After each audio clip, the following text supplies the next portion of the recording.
All right, so I'm going to demonstrate to you how to easily use copy and paste in order to solve these equations using order of operations.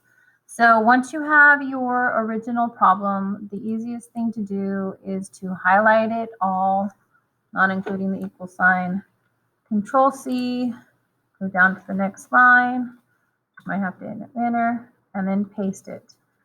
So now I have the whole thing. If I'm looking at this, I have to start with P for parentheses. I do have some parentheses. This is the parentheses right here, the 11 minus 6. This -5 parentheses, there's really nothing to do inside those parentheses, so I'm not going to do anything with those. So all I do is highlight this, and 11 minus 6 is 5, and so I type in 5, and now I've made that change. Now I'm going to copy this line and paste it on the next line and see what I need to do next. So after parentheses comes exponents. 2 to the 4th, here's my exponent. 2 to the 4th is 2 times 2, which is 4, times 2, which is 8, times 2, which is 16. So 2 times 2 times 2 times 2. So I'm going to highlight that, type in 16, and now I've made that change. Then I'm going to copy that and enter, paste my new thing.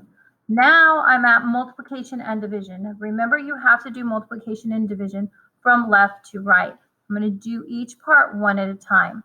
So this first thing that comes on the left is 16 times 5. I need to do those two first.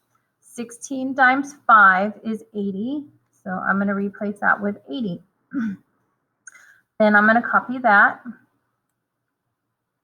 and paste it on the next line. Remember, Control C, Control V, copies and pastes. Now I have to do division. Division's over here. 5 divided by -5. That equals -1. Now I copy this, last but not least, and paste it underneath, and 80 plus a -1. I'm going to change that. So that is a +79, and I'm done. That's how you do it.